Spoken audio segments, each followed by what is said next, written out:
Hi, welcome to Tyne Valley Motorhomes. I'm Callum and this is the handover of the Swift Escape. So as you start the walk round on the driver side of the vehicle first, just underneath the skirt you've got a wastewater tap and a freshwater tap, and these are electronically controlled by a valve on a switch inside the vehicle. So you need to turn the switch on inside the cupboard to allow the waste or the fresh water out. Normally on the way out of your site you would drain your waste anyway and travel back with no waste, because waste adds weight to the vehicle which is not needed. So get rid of the added weight of the dirty water so that you're better on fuel and better on a payload. If you've got a full tank of water on and you're going to your next site and you can top up at the next site, tend to travel with a maximum of 20 litres. This will still give you enough time to use the toilet, have a cup of tea on your longer trips, and it just means you're a little bit lighter, so you can put more of your own personal items on board and it's better on fuel as well. And in the winter you want to make sure these are fully drained off so that no water freezes in the fresh or the waste tank. To fill the fresh water, this is your fill-up point. So using the Swift habitation key, which has got the Swift logo on, you can unlock, put the flat end of the hose into the vehicle, fill it until it overflows or until you're happy there's enough water on board, which you can't see on the main control panel on board. If you can't get a hose pipe to the vehicle and you can bring an aqua roll or a bucket or a container of water, you can get it. You've got a little 12 volt pump point there. That's 12 volt power. You can get a pump, a wheel pump, which you plug the pins in there, plug the other end in here, and put in the water and suck the water into the vehicle instead of using a hose pipe. But mainly you'll just use a hose on the motorhome. This is your vent for your Truma heating and hot water system. So this will work when it's on gas, it'll allow the fumes out. It works on electric as well, but the fumes don't come out on electric, it's only gas because it's a flue. But this does give the location of where the boiler is on board the vehicle, so it's just behind the lounge.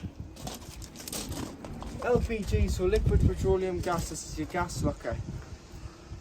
So again, open to the habitation key, press both buttons in to release the door. And I've got my test bottle on here. So the vehicle is set up for propane, which is your orangey red bottles, not your blue bottles, which is butane. Butane freezes, whereas propane has a lot of a higher freezing point. So in the winter, butane won't freeze, whereas propane won't freeze, whereas butane will. So you can get two propane bottles in there. This is a 6 kilograms, so you get two 6s in. Once you get the bottle in, put the collar around the neck, which is this grey plastic collar. It straps it in and you tie the bottle in so it's nice and safe and secure.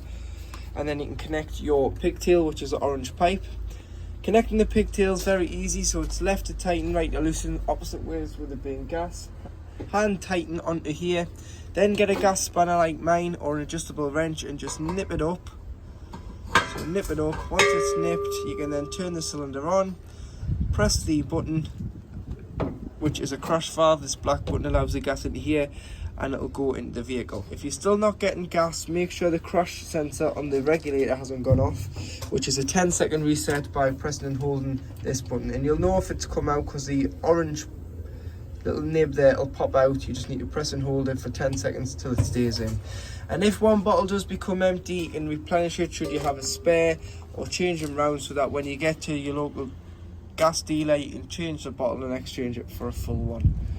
And make sure you turn it off before you do start driving. And what I like to do is when you turn it off, instead of it keeps spinning all the time when you turn it off, when you turn it back on, just turn it 1 or 2 times and that's it. Means when you need to turn it off quickly, it's dead easy. It's 2 turns of the top of the bottle instead of 3 or 4 when you're trying to turn it off quickly.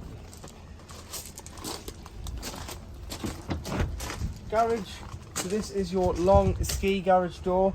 You do have some storage here on the shelves and storage in here. You can see your carpets are in here, your rafter bars in there, your pegs and your awning winding handle for your Fiamma awnings in there as well. And you do have a light on the other side in there. On the back of the van, high level brake light, bullet style reverse camera, a full bike rack rail, so if you ever wanted to fit a bike rack to the vehicle. Get a through bike rack because these are the through bike rack rails and they'll fit perfectly. Other garage door, you can see there you've got tethering. You have two tethering points in the floor of the garage. You've got a 240 volt socket, a 12 volt and two USBs, along with a light. Hand access from in the washroom at the back into the garage, so if it's raining you don't have to come outside, you can get in from the inside of the vehicle. This is your cassette. So your cassette will indicate when it's full, and when it's full it's time to empty it. So you lift the orange handle and slide the cassette out of the van. You can then drag it or carry it depending on how heavy it is.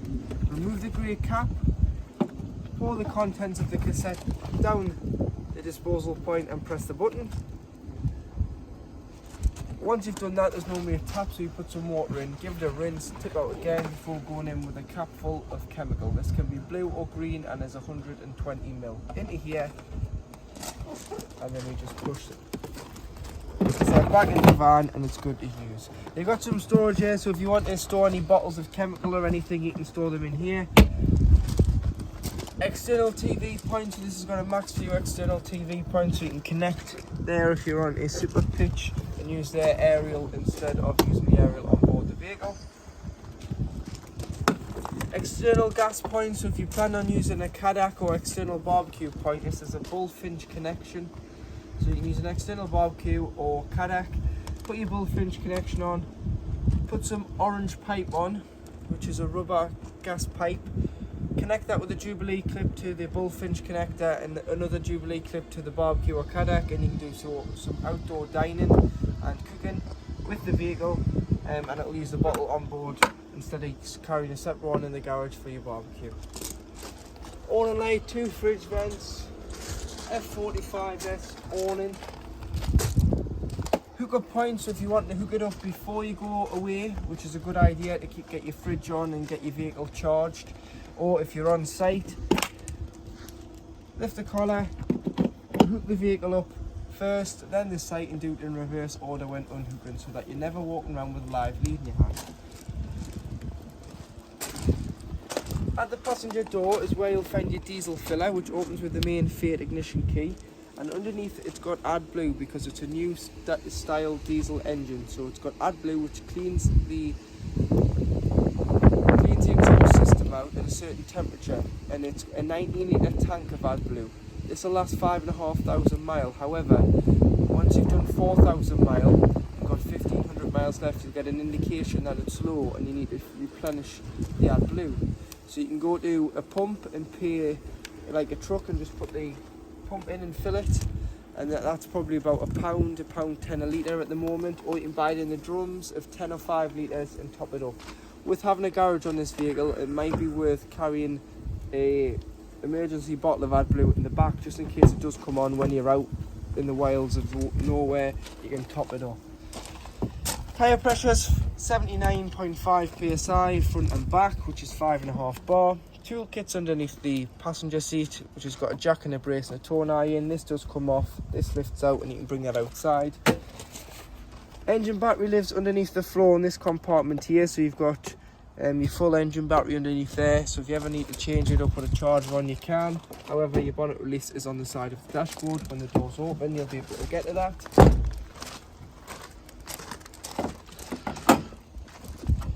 And then in here you do have the screen wash, 3 tabs. This lifts off and you can fill your coolant and your brake fluid there. You've got your oil filler. There's no power steering fluid because it's an electronic steering rack, and there's no dipstick. You check it through the dash on the new Series 8 Ducato. An earth for giving or receiving a jump start, and then air filter. Pop your key in here or something flat and lift that up, and you've got your positive terminal for giving or receiving a jump start. And then you do have your weight plate, so gross vehicle weight, train weight, front and back axle weight. So to operate your control panel, if you press this button here, this is your master switch. So you turn your master switch on, it'll give you 12 volt. If you're hooked up, you'll get the light on the post and the light on the van, which means it's connected and you're receiving mains 230 volt. You can check your levels by pressing this one here. So it tells you your leisure battery, your vehicle battery, your waste, your fresh. Making sure you've got enough fresh water on board, you can then turn on your pump, which will pressurise first and then stop. And then when you open the tap, you'll be able to, it'll come back on and pressurise that flow of water. If you're away and it is potentially going to freeze overnight in the winter, you can put your tank heaters on, which is this one here, and it'll stop the water from freezing in the fresh or the waste tanks. Coming back to this side, you've got this is your master switch for your lights. Then they all are individually switched around the vehicle, so you just need to turn that on first. And you've got your awning light on the side of the vehicle. Going back to the levels, what you can do is, if you're parking it up in the winter and you're wanting to charge either the vehicle or the leisure battery, you've got to choose or select it. So you can select leisure, and that's charging your leisure, which you always want it to charge the leisure when you're using it, and you always want the active battery to be the leisure when you're away in it, so that you don't flatten the engine battery. However, if you're parking it up in the winter on the drive, you might want to put the vehicle on, so that charges the vehicle battery for a week, and then you go back to the leisure and charge the leisure battery. And it just means that you're keeping both batteries topped up off mains 230 volt.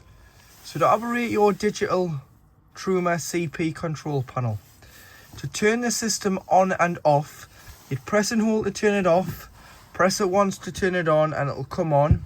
And then to get into the menu, you just press it once. You'll notice you've got a thermometer in a van flashing at the top corner. If you press enter, this is how hot you want your vehicle. So you've got all the way off in the summer when you don't want the heating, or you've got all the way to 30 degrees in the winter when it's very cold. So once you're happy, so if we say 27 degrees there, that's how hot I want the inside of the motorhome to be.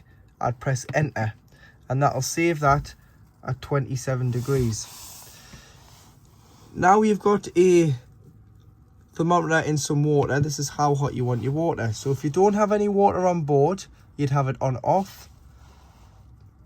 40 degrees for showering, 60 degrees for doing your dishes, but it's entirely up to yourself how hot you want your water. Or you've got boost, which will turn off your heating and prioritize your water first. But for this, we'll just say 60 degrees because we want the heating to run along with the water. Next, you've got what source you're heating the water and the vehicle off. So you've got gas, so make sure your gas bottle's on and it's turned on. You've got mix 1, which is 750 watts of electric and gas. You've got mix 2, which is 1850 watts of electric plus gas. So you'd use mix 2 in the winter. If you're away and it was really cold, use a mix 2. Will boost the vehicle up to temperature because you're using both sources together. Then you can turn it over to electric. So you've got electric 750 watts EL1, and you've got EL2, which is 1850 watts of electric. Don't waste your gas if you're on a site, unless you're away and it's really cold and you're using mix 2 for the first 10-15 minutes. Then allow electric to continue to heat the motorhome and maintain the temperature. Because if you're on a site, you've paid your site fees after all, you'll not want to waste your gas. Then you've got your fan in the top right hand corner, so eco or high or boost. This is just a 12 volt assisted fan. So eco will use less 12 volt. High obviously uses more fan speed, so it's going to use a little bit more 12 volt. And boost uses full power on the fan, which is going to use the most out of the 12 volt battery. Sleep with it on eco because it's a lot quieter than sleeping with it on anything else. If you're going to sleep with the heating on in the winter, you've got a timer so you can time the heating to come on and off just the once though. Clock in the middle, and then spanner. You can go all the way down to reset And to reset the control panel, if you ever get a warning triangle in the middle, reset, preset, click again, and it will restart your control panel. And then to turn off, press and hold, and it'll say off, and it'll completely turn itself off. So to operate your drop down bed, you need to turn the key on so it's in the open position, and then you can use the controller on here to drop the bed. Once you've disconnected the seat belt, of course, it's a safety feature. And you can stop it at any height because it is a 4-berth. So there's a ladder underneath, and there's nets if you're putting children up there, which connect to all the black straps hanging from the ceiling. If you were just using it as a 2-berth, it can come pretty much all the way down, but you will need to remove your backrests and drop your table, and I'll show you how to drop the table in a moment. But you just press and hold to take the bed back up.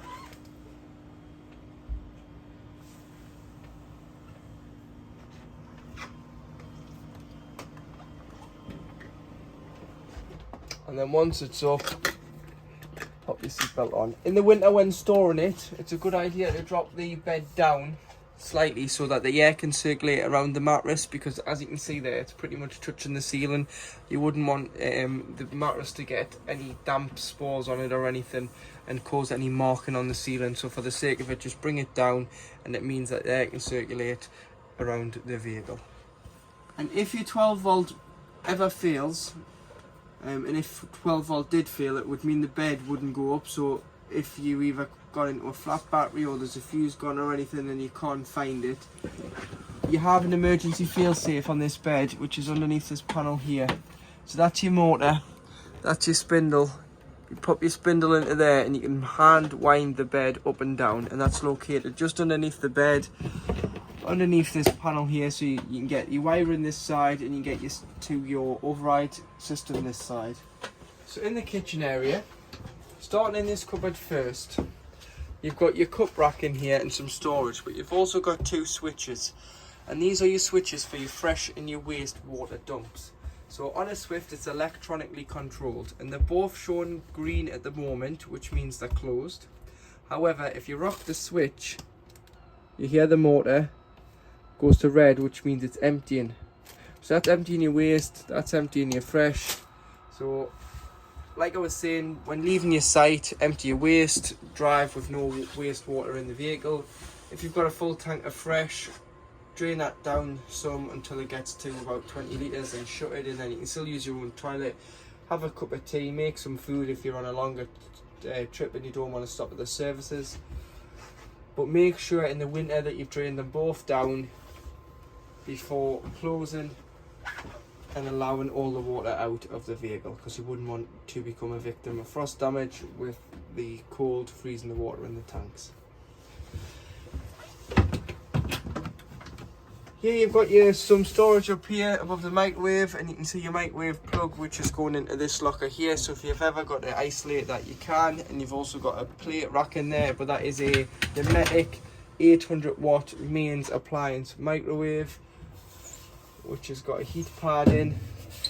So it's a new design of microwave, so it doesn't spin, so there's no plate in there that can rattle. It's just a heat pad, which is quite a good idea on a motorhome. One less thing to potentially rattle. Here you've got electric hot plate. So you've got one electric hot plate which will work on mains appliance only, 230 volt, 3 gas. But you've got to make sure once you've had anything on, so electric hot plate or gas hobs, everything's cold before you put the glass lid down, otherwise it can shatter with the heat. Underneath,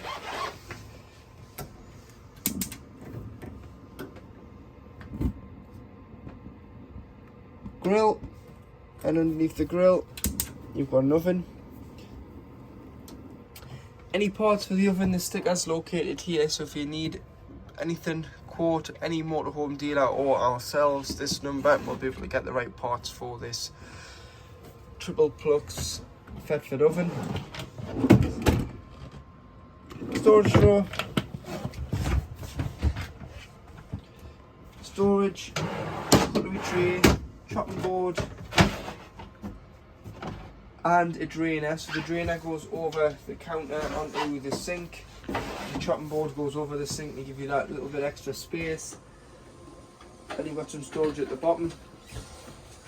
Two 230-volt sockets in the kitchen for a kettle and a toaster, but these will only work when hooked up, and your light switches, which are in the lounge for this one, and it's dimmable, so if you press and hold you can dim it down, turn it off. Table switch, so there's a fuse in there. If that ever didn't work, try checking that the fuse hasn't blown, but that operates your table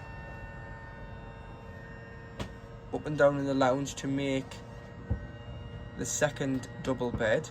You would drop it all the way to the floor like so, and then we'll show you how that makes up.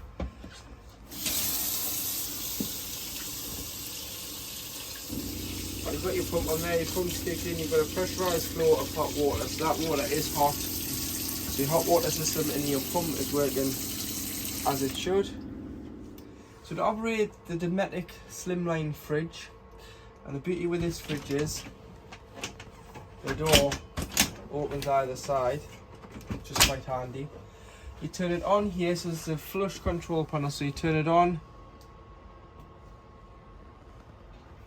You can choose the source manually by just pressing mode, so you've got mains, 230-volt if you're hooked up, gas if you're wild camping and you turn your gas bottle on, and battery, which is the engine battery when travelling, not the leisure battery, and it's only when the engine's running. It acts like a giant cool box, but it's got to be down to temperature before you use this setting, otherwise there's no use to it. It will just maintain a temperature. But what you can do is you've got automatic as well. So automatic will do it all for you. It'll change it over by itself without you touching the fridge. So if you unhook up, if I unhook the vehicle, it would switch over to gas because we've got the gas on. If I was to start the engine, it would go over to the battery.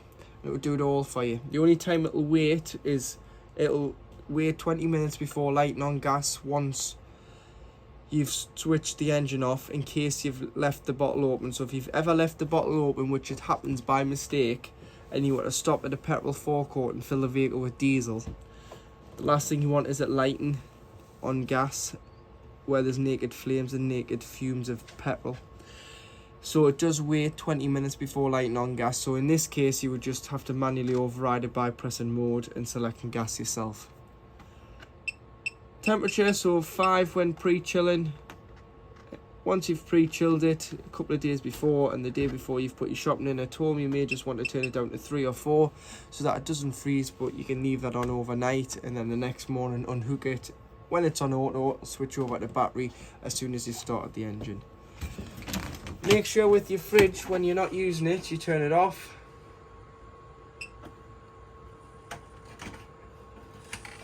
Pull the catch out and you can pop that onto there. And what that does is it stops the door from shutting and it allows air to circulate in and out without smells from foaming and mold from getting in there, because it's got a rubber on it which form an airtight seal. We've got a freezer box, which again can be opened both sides, depending on which way you open the door itself. Sticker at the back's got all the details on of the fridge if you ever need parts for it, shelves, door bins, anything like that. It would indicate the model of the fridge and you'll be able to get the right part for it. And one last thing with the control is, if it ever failed, say you ran out of gas or it was failing and you wanted to reset it, if you just press the button until it beeps once, it'll reset it. But this light would have to be on. Press that button once, it'll beep. That means it's reset the fridge. If it's still showing a fault, there's probably a fault with the fridge. But that would eliminate if you lost 12 volt or anything. You can do that there. Press and hold will turn it off. Above the fridge on this vehicle, you've got your TV aerial. So always make sure if you are struggling for a TV signal, you push the aerial up and use a toggle to direct the aerial. But the first point of call I would do first is try the booster at the back and try and amplify it, or try and bring it down, because sometimes the amplifier can get in the way and give too much amplified signal, which means that it pixelates as well. So try turn it down before you try turn it up, and then adjust the aerial. But make sure that before you do start traveling, you pull the aerial in and it's down into place before traveling, which is what this sticker says here anyway. Just make sure it's in its position, and you can see that H is horizontal. If you were to turn that, it'll start to go to red. As you see there, the red's coming in. Red is vertical, so you just want it horizontal when travelling, so you want it into the green, and the aerial will be down and safe to travel with. At the back here, you've got a 150 watt solar panel fitted to the vehicle, and this is a Sargent solar panel regulator, and you can see there it's charging because it's flashing, and that it's putting the input into the battery as well, which is only charging your leisure battery. To view the level of the battery, you would unhook it and view the levels on the control panel just to check how full your leisure battery and your vehicle batteries are. So in the back of the 640 Escape, you've got a large washroom. So you've got a large shower, access to the garage, large wardrobe at the back with hanging rail and shelving compartments. Your toilet, to operate your toilet, what you've got to do is make sure the pump's on, press the blue button, which is your freshwater flush.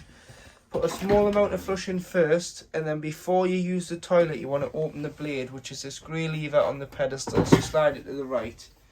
Use the toilet, everything will go into the cassette. Give it a good flush after use, and then close the blade. Closing the blade will allow, when the cassette indicates it's full with 3 green lights underneath the little picture of the cassette, you'll be able to get it out. Leaving the blade open, the cassette will not come out of the vehicle because the mechanism's engaged. And a little top tip for you: if you've bought the blue and the pink obviously is designed for vehicles with header tanks, and it's more so caravans and motorhomes, because motorhomes is fed off the freshwater tank. However, what you can do is you can put a small amount of pink in a spray bottle, spray the bowl, flush, it'll do the same job, and then close the cassette. So that's your toilet. You've got toiletry space in here, toiletry space in here, a handy little cupboard space for your toilet roll behind the toilet, 2 light switches, one which will be for your wardrobe. So you've got a wardrobe light which you've got to switch on, which is the left hand side switch, whereas your right hand side, which is your right hand side switch, your left hand side switch is your washroom light, your right hand switch is your wardrobe light. Shower screen is tied back here, so you need to pull that out. That locks that in when travelling. Pull that out, you'll be able to pull the shower screen across. Always make sure it's pinned back before travel so that it's not banging around the claproom when you're driving. Always make sure that you clean your showers out with nothing harsh, no bleaches. So Dettol spray in a microfiber, or Fairy Up liquid in a microfiber, and then hose it out. No bleaches, because you'll damage the finish to the walls and the shower tray, especially the shower tray, because it's gloss white. You'll make it stained white and it goes cream over time, and it looks awful. And always make sure when you winterise the vehicle, you unscrew your shower head from the shower hose. Lie the shower hose, bring it out of its little clip there, and lie it completely in the shower tray, and it will stop any water from potentially freezing in the hose itself, because you can see there it's got a loop in. Small vent skylight for when you're in the shower, with a fly screen for when you've got it open. So to make the front bed up on the 640, what you've got to do is place the table in position, and when you open the table up, there's 2 stoppers on either side of the lounge. So there's 2 this side, 2 that side. If you put the table onto them, it'll hold the weight. So they're on here, and then what you've got to do is you've got to slide this section out and drop the leg, and do the same this side. So these are your infills at the back, slides them out, and then all you need to do is use the backrests, pull your lounge base cushions forward and put your backrest in at the back. The backrest has got a cut out at the back, so it's got like a little L shape which goes on the raised part of the back, so it's really tight to get in, but these little cutouts enable you to get your hands in and you can push them in, and it's a very snug fit, which is what you want for a large double bed. It means that the cushions aren't going to move.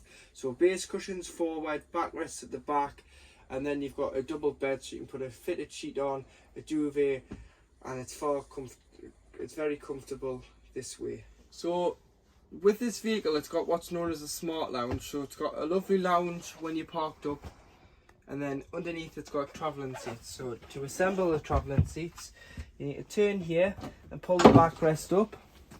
The backrest has got Isofix on there as well if you plan on putting children's car seats in here. And then to assemble it, what you need to do is you need to get the infill cushion. That goes at the back here, and as you see, it's got a strip of Velcro on. It just pushes right up against there and clips on the Velcro. And then you use one of the bases, which is hard. That's got a strip of Velcro on, but it's got a cut out for this infill cushion to slot into, and that gives you your hard based travelling seat. And then using a backrest from here, you can either remove this if you want, or you can keep it on. It's up to you. It just gives it a harder back, this gives it a slightly softer back, and that goes under there, lifting the headrest up slightly, dropping it down, and then you put your seat belt over the top, and the connection for the seat belt can be found down here, so you just need to fish it out.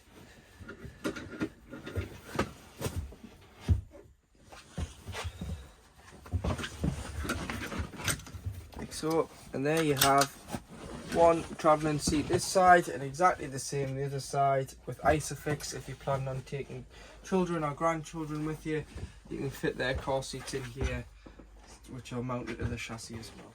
So located just underneath the lounge, just beside the hab door, you've got your EC400 power supply unit. So your power supply unit does both 12 volt and 240 volt.